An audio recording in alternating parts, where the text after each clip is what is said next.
In the high mountains of Tibet, more than 1,000 years ago, a legend was born. A woman who would rise from royal courts, suffering, and exile to become one of the most powerful spiritual figures in Buddhist history. She endured torture, starvation, isolation in haunted caves,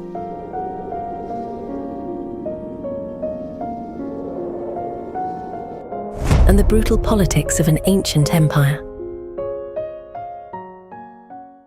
And yet, by the end of her life, many believed she had become something extraordinary, not just a teacher, not just a disciple, but a fully enlightened Buddha in human form. This is the extraordinary story of Yeshe Tsogyal, the woman known as the mother of Tibetan Buddhism. To understand her story, we must travel back to the 8th century, during the reign of the Tibetan Emperor Trisong Detsen. At the time, Tibet was undergoing a dramatic transformation. Ancient spiritual traditions mixed with new teachings arriving from India.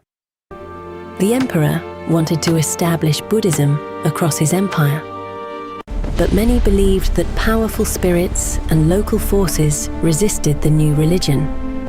So the emperor invited a mysterious tantric master from India, a man who would later become one of the most revered figures in Tibetan Buddhism. His name was Padmasambhava.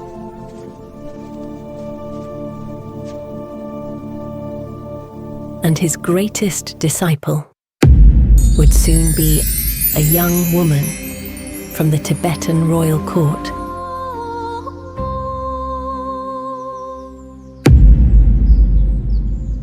The birth of an extraordinary child, Yeshe Tsogyal was born into a noble family in central Tibet. Her beauty and intelligence were said to be extraordinary from the very beginning. Traditional biographies even describe miraculous signs at her birth. It is said the child already had teeth and long hair. Some legends claim that immediately after she was born, she sang a song of realization, as if she had already lived many lifetimes before. Her father reportedly declared, "Either she will become a powerful queen or a great spiritual master." No one knew then how true those words would become. As she grew older, Yeshe Tsogyal became known for her beauty across Tibet. Powerful nobles began competing to marry her. But something inside her resisted the idea of palace life. She did not want wealth. She did not want political power. She wanted something else entirely. She wanted spiritual freedom. This decision would change her life forever. Because rejecting marriage in a royal society was dangerous, and powerful men do not accept rejection easily. The kidnapping. One day, powerful nobles kidnapped her after she rejected their marriage proposals. According to traditional biographies, she was imprisoned and mistreated.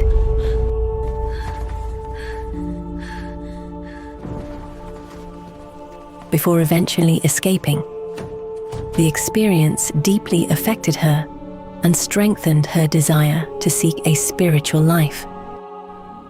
Later, she would say that this experience was the moment she realized worldly life could never bring true happiness. She eventually escaped and returned home. But her destiny had already begun to unfold. The beauty of Yeshe Tsogyal had become legendary across Tibet. Her intelligence and grace were admired throughout the royal court. Yeshe Tsogyal was eventually married to Emperor Trisong Detsen and became one of his consorts. For many women in the royal court, this would have been the pinnacle of power and privilege. But for Yeshe Tsogyal, the palace felt like a cage. Despite living among luxury, her mind remained drawn towards spiritual liberation rather than royal life. While others celebrated power and wealth, she quietly longed for a deeper truth, and fate was about to bring the teacher who would change her life forever. The arrival of the Indian master. During this time, Emperor Trisong Detsen was attempting to establish Buddhism firmly in Tibet. The emperor had already invited great scholars from India, but many obstacles remained. Local traditions spoke of powerful spirits and forces resisting the new religion. Take this scroll, deliver it with haste. Yes, Your Majesty, I will not fail. So the emperor turned to a renowned tantric master from India. Padmasambhava, later known throughout Tibet as Guru Rinpoche. Padmasambhava's reputation was extraordinary. He was said to possess the ability to subdue spirits, tame hostile forces, and transform them into protectors of the Dharma. When he arrived in Tibet, he quickly became one of the emperor's most trusted spiritual advisors. The mandala offering. During a sacred ceremony, the emperor made a profound spiritual gesture. According to traditional accounts, he offered many precious things to Padmasambhava as part of a sacred mandala offering, a ritual symbolizing complete dedication to spiritual awakening. Among these offerings was his own consort, Yeshe Tsogyal. In the cultural and tantric context of the time, this was not meant as a political exchange. It symbolized offering the most precious thing one possessed to the path of enlightenment, complete devotion to spiritual transformation. From that moment, Yeshe Tsogyal became the spiritual consort and disciple of Padmasambhava. But instead of treating her as merely a consort, Padmasambhava immediately recognized her potential. He declared before the court, "She will surpass many practitioners and become a great master." And in the years that followed, she would prove those words true.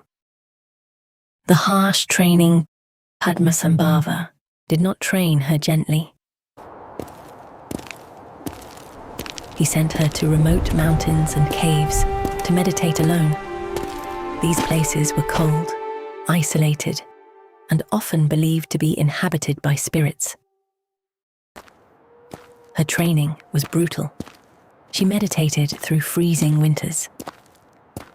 She endured hunger, illness, and exhaustion.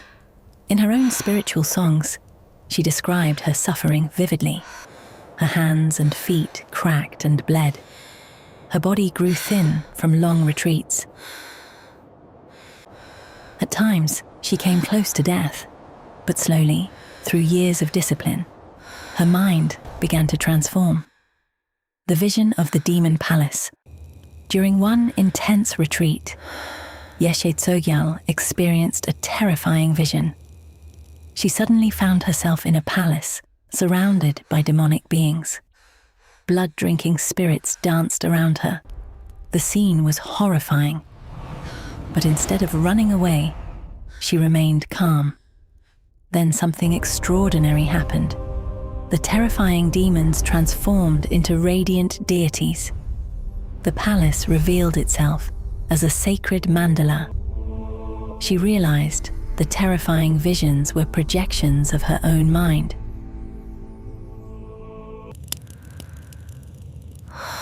It was a profound breakthrough in her spiritual realization. Torture by jealous ministers. Not everyone trusted Padmasambhava's teachings. Some ministers believed he was corrupting Tibetan society with strange rituals. They blamed Yeshe Tsogyal. One day, they captured her. They beat her and tortured her. Then they abandoned her in the wilderness.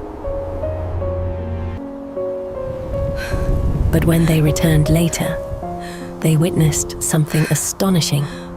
Yeshe Tsogyal was sitting peacefully in meditation. Her body appeared radiant. Instead of dying from the abuse, she seemed stronger than before. The ministers were terrified. They released her immediately. The hidden treasures. Padmasambhava believed that Buddhism in Tibet would face dark times in the future, so he began hiding teachings that would be discovered centuries later. These teachings are known as terma, or hidden treasures, and Yeshe Tsogyal became the keeper of many of them. Together they hid teachings in mountains, caves, lakes, temples, even within the minds of future disciples. She memorized texts, wrote secret instructions,